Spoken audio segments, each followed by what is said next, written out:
റോമലേഖനത്തിന്റെ 8-ാമത്തെ അധ്യായത്തിൽ, റോമലേഖനം 8-ാമത്തെ അധ്യായം, അത് മുഴുവൻ പരിശുദ്ധാത്മാവിനെ കുറിച്ചുള്ള വചനമാണ്. റോമലേഖനം 8-ാമത്തെ, അതിൽ 5 മുതൽ പറയുന്നുണ്ട്.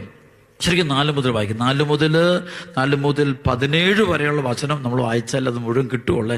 അത് പറയാണ്, ഇത് ശരീരത്തിന്റെ പ്രവണതകൾക്കനുസരിച്ച് ജീവിക്കാതെ ആത്മാവിന്റെ പ്രചോദനമനുസരിച്ച് ജീവിക്കുന്ന തമ്മിൽ നിയമത്തിന്റെ അനുശാസന സഫലമാകുന്നതിന് വേണ്ടിയാണ്. എന്തെന്നാൽ ജഡികമായി ജീവിക്കുന്നവർ ജഡിക കാര്യങ്ങളിൽ മനസ്സ് വെക്കുന്നു, ആത്മീയമായി ജീവിക്കുന്നവരാകട്ടെ ആത്മീയ കാര്യങ്ങളിൽ മനസ്സ് വെക്കുന്നു.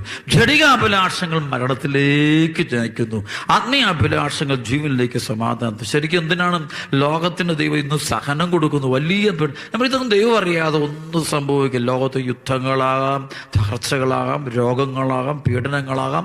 ഇതിൻ്റെയൊക്കെ ഇതുപോലെ പൈശാചികത്തിന് പീഡനങ്ങൾ ലോകം മുഴുവൻ നടന്നു. അപ്പൊ ഇത് ദൈവം അറിയാതെ ഒന്നും നടക്കില്ല. അപ്പൊ അതിന്റെ പിന്നില് എന്തായിരിക്കും ദൈവത്തിന്റെ ലക്ഷ്യം? ശരിക്കും